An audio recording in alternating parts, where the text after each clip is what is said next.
మహిళా దినోత్సవ వేడుకలు విజయవాడలో ఘనంగా జరుగుతున్నాయి. తుమ్మలపల్లి కళాక్షేత్రంలో ప్రత్యేక కార్యక్రమాలు నిర్వహిస్తున్నారు. ఈ సందర్భంగా విద్యార్థుల ప్రదర్శనలు ఆకట్టుకున్నాయి. ముఖ్య అతిథిగా హాజరై విద్యార్థులను అభినందించారు సీఎం చంద్రబాబు.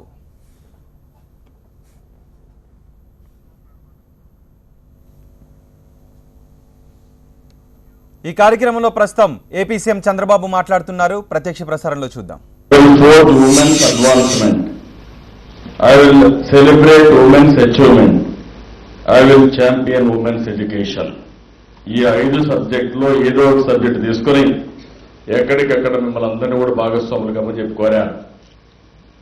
నేను ఇప్పుడే కాదు, మొదటి నుంచి కూడా నాకు ఒక ప్రగాఢమైనటువంటి కన్సర్న్ ఉంది.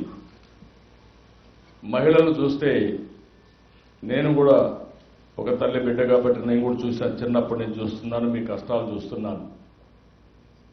మహిళలు చిన్నప్పుడు తల్లిదండ్రుల పైన ఆధారపడతారు, పెద్ద అయిన తర్వాత భర్తల పైన ఆధారపడతారు, మళ్ళీ పెద్దవాళ్ళు అయిన తర్వాత పిల్లల పైన ఆధారపడతారు. మీరు ఒకసారి ఆలోచించుకుంటే, రెండవది మీలో ఒక భావనిస్తూ ఉంటారు కంటిన్యూగా. చిన్నప్పుడు పెద్దవాళ్ళు డబ్బులు ఇవ్వడం, తర్వాత ఇల్లంతా మీరే చూసుకోవడం, చూసుకున్న తర్వాత భర్త కూడా మీరెక్కడన్నా బయట వస్తే పోటీ ఉంటుంది కాబట్టి మీరు ఇంటికే పరిమితం కండి, నేను మాత్రం అన్నీ చూసుకొని వస్తానని చెప్పి వెళ్ళిపోవడం. మీరు ఏదైనా డబ్బులు ఇస్తే చాలా చిక్కగా, నాకు ఒకసారి అనిపిస్తుంది, ఆల్ ఇండియా లెవెల్లో భారతదేశంలో ఫైనాన్స్ మినిస్టర్ కూడా సరిగా పనిచేయలేరు, కానీ మా మహిళలు మాత్రం బ్రహ్మాండమైన ఫైనాన్స్ మినిస్టర్స్ అట్ట ఇంటి దగ్గర. అది మేనేజ్ చేయగలిగినప్పుడు ఏదైనా మేనేజ్ చేయగలుగుతారు. పబ్లిక్ రిలేషన్స్లో కూడా నేను చూస్తూ ఉంటాను మిమ్మల్ని. ఇంట్లో అన్ని పనులు చక్కదిద్ది మహిళే చక్కదిద్దుతుంది. ఏ విషయంలో కూడా బంధువులు వస్తే ఆదరించడం, ముందు త్యాగం కూడా. ఇంట్లో అందరికీ తిండి పెట్టిన తర్వాతనే తింటే మిగిలితే మీరు తింటారు, లేకపోతే త్యాగం కూడా చేసి కుటుంబ సభ్యులందరూ ఆనందంగా ఉండాలని పనిచేసే వ్యక్తి కుటుంబంలో ఏకైక వ్యక్తి మహిళ. ఇలాంటి 1-2 విషయాలే కాదు, చాలా విషయాలు. ఇంకొక పక్క ఇవన్నీ చూసినది నాకు అనిపించింది, కామన్ సెన్స్ ఉంది, పట్టుదల ఉంది, పనిచేసే మనస్తత్వం ఉంది. మిమ్మల్ని ఏ విధంగా పైకి తీసుకురావాలని అప్పటి నుంచి ఆలోచించాను. చరిత్రలో కూడా మీరు చూస్తే ఇప్పుడే మన వాళ్ళు కొన్ని విషయాలు కూడా చెప్పారు. ధైర్యం చూసినప్పుడు మన రాష్ట్రంలో మొట్టమొదటిసారిగా జైలుకి వెళ్ళింది స్వాతంత్ర సమరం యుద్ధంలో ఆంధ్రలో మహిళ దువ్వూరి సుబ్బమ్మ, ఆవిడది రాజమండ్రి.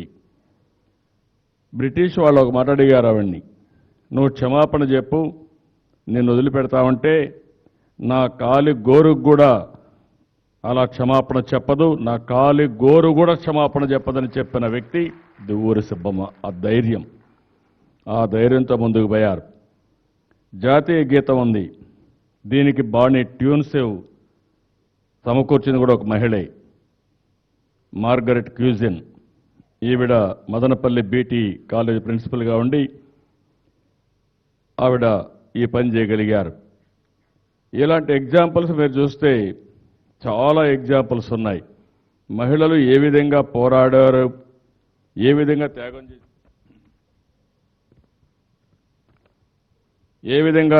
త్యాగం చేశారు, ఇవన్నీ మనం చూస్తే చాలా విషయాల్లో మహిళలు అనేక విధాలుగా పోరాడారు. మన రాష్ట్రంలో, మన దేశంలోనే కాకుండా విదేశాల్లో కూడా చాలామంది త్యాగమూర్తులు ఉన్నారు. నేను అందుకనే ఒక విషయం మనం చూస్తే, మొన్నే మనం ఇంటర్నేషనల్ మహిళా దినోత్సవాన్ని, మహిళా పార్లమెంట్ సమావేశం కూడా మన పవిత్ర సంఘం మన అమరావతిలో మనం ఏర్పాటు చేసుకున్నాం. ఫస్ట్ టైం భారతదేశంలో ఉమెన్స్ పార్లమెంట్ ఏర్పాటు చేసిన ఘనత, వేదిక మన అమరావతి. నాకు ఒక ఆలోచన ఇచ్చారు, ఆలోచన ఇవ్వంగా నేను ఆలోచించాను. ఈరోజు మీకు ఇవ్వాల్సింది పనులు ఎంత ముఖ్యమో ధైర్యాన్ని ఇస్తే మీరు ఏదైనా సాధించగలుగుతారనేది నా ప్రగాఢమైన నమ్మకం, ప్రగాఢమైన విశ్వాసం అని చెప్పి కూడా నేను మీకు తెలియజేస్తున్నా. ఇప్పుడు ప్రారంభించలేదు, నేను ఎప్పుడో ప్రారంభించాను. మొట్టమొదటిసారిగా మహిళలకు ఆస్తిలో సమాన హక్కు ఉండాలని ఆలోచించింది ఎన్టీ రామారావు గారు ఆలోచించారు ఈ దేశంలో ఫస్ట్ టైం కంట్రీలో. అంత మునుపంతా కూడా ప్రతి ఒక్కరు ఆలోచించేది ఆడపిల్లలకు పెళ్లిళ్ళు చేసి పంపిస్తే సరిపోతుంది, ఆస్తిలో ఏమీ హక్కు ఇవ్వాల్సిన పని లేదని మనస్తత్వం నుంచి కాదు, ఆడబిడ్డలకు కూడా ఆస్తిలో హక్కు ఉండాలని చెప్పి ఆలోచించారు. రెండో విషయం ఆలోచిస్తే మొట్టమొదటిసారిగా చదువులో ప్రాధాన్యత ఇవ్వాలని ఎన్టీ రామారావు గారు మహిళా యూనివర్సిటీ ఫస్ట్ టైం సౌత్ ఇండియాలో ఏర్పాటు చేసిన ఘనత ఎన్టీ రామారావు గారికి దక్కింది. ఆ మహిళా యూనివర్సిటీ చూసినప్పుడు ప్రతి ఒక్కరిలో కూడా ఒక పట్టుదల, నేను కూడా చదువుకోవాలని వచ్చే పరిస్థితి వచ్చింది. ఆ తర్వాత నేను ఆలోచించాను ఏం చేస్తే బాగుంటుందని ఆలోచించాను. నేను 3-4 నిర్ణయాలు తీసుకో. ఒక నిర్ణయం మీరు చూస్తే ఉద్యోగాల్లో 33% రిజర్వేషన్లు, అదే మరి అంత మునుపున్న లోకల్ బాడీస్లో 33% ఎన్టీ రామారావు గారు తీసుకురావడం, అది 50% కావడం, చదువులో కూడా 33% రిజర్వేషన్లు తీసుకొస్తే ఆడపిల్లలు బాగా చదువుకుంటారని మొట్టమొదటిసారిగా ఉద్యోగాల్లో అదే మరికి చదువులో రిజర్వేషన్ తీసుకొచ్చి నేనే తీసుకొచ్చానని చెప్పి కూడా నేను మీకు తెలియజేస్తున్నా. ఆ రోజు నన్ను కొంతమంది అడిగారు, మీరు ఉద్యోగాలన్నీ వీళ్ళకి ఇస్తే చదువులో 33 ఇస్తే మెరిట్లో కొంతమంది వస్తారు, 50-60% కూడా అవుతారు, అప్పుడు ఏం చేయాలి నేను మాట చెప్పాను. బ్యాక్లాగ్ ఉంది, చాలా వెనుకబడిపోయారు. ఒక 20-30 సంవత్సరాలు మగపిల్లల కంటే ఆడపిల్లలు ఎక్కువ చదువుకొని ఎక్కువ ఉద్యోగాలు వస్తే అది శుభ పరిణామం, కాబట్టి మంచిదే అని చెప్పి స్వాగతం చెప్పాను. దాని ప్రకారం చాలా సమస్యలకు కూడా పరిష్కారం దొరికింది. ఎప్పుడైతే బాగా చదువుకుని ఉద్యోగం వస్తే మగపిల్లల కంటే డౌరీ పోతా ఉంది. ఇప్పుడు బాగా చదువుకుంటే బాగా ఉద్యోగం చేసి డబ్బులు సంపాదిస్తే ఎదురు డౌరీ ఇచ్చే రోజులు తొందరలోనే వస్తాయి, దాంట్లో నాకు అనుమానం లేదని చెప్పి కూడా నేను మీకు తెలియజేస్తాను. చాలా ఫ్యామిలీస్ చూస్తున్నాను బాగా చదువుకున్న తర్వాత చాలా వరకు ముందుకు పోతున్నారు. నేను అప్పట్లోనే ఆలోచించాను ఆడవాళ్ళు కూడా ధైర్యంగా ముందుకు రావాలి, భయపడకుండా ఉండాలని చెప్పి ఆలోచించి ఒకటి మీరు చూస్తే ఆ రోజు ఆర్టీసీ డ్రైవర్లుగా కండక్టర్లుగా నేను ఆడవాళ్ళకి ఇచ్చాను. పోలీసులుగానే కాదు, పోలీస్ కానిస్టేబుల్ పెట్టాం, ఎస్ఐలు ఇచ్చాం.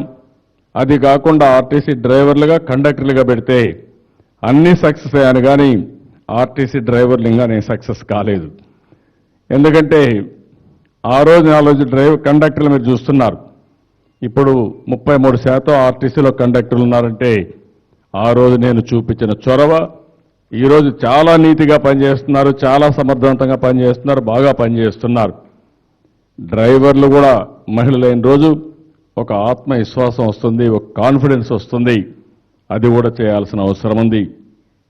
ఇది కాకుండా ఆ రోజు మీరు చూస్తే ఎంత సమయమైనా వంటింటికే పరిమితం కావడం, కట్టెల పొయ్యితో అవస్థపడడం, ఆరోగ్య సమస్యలు రావడం, ఇంట్లో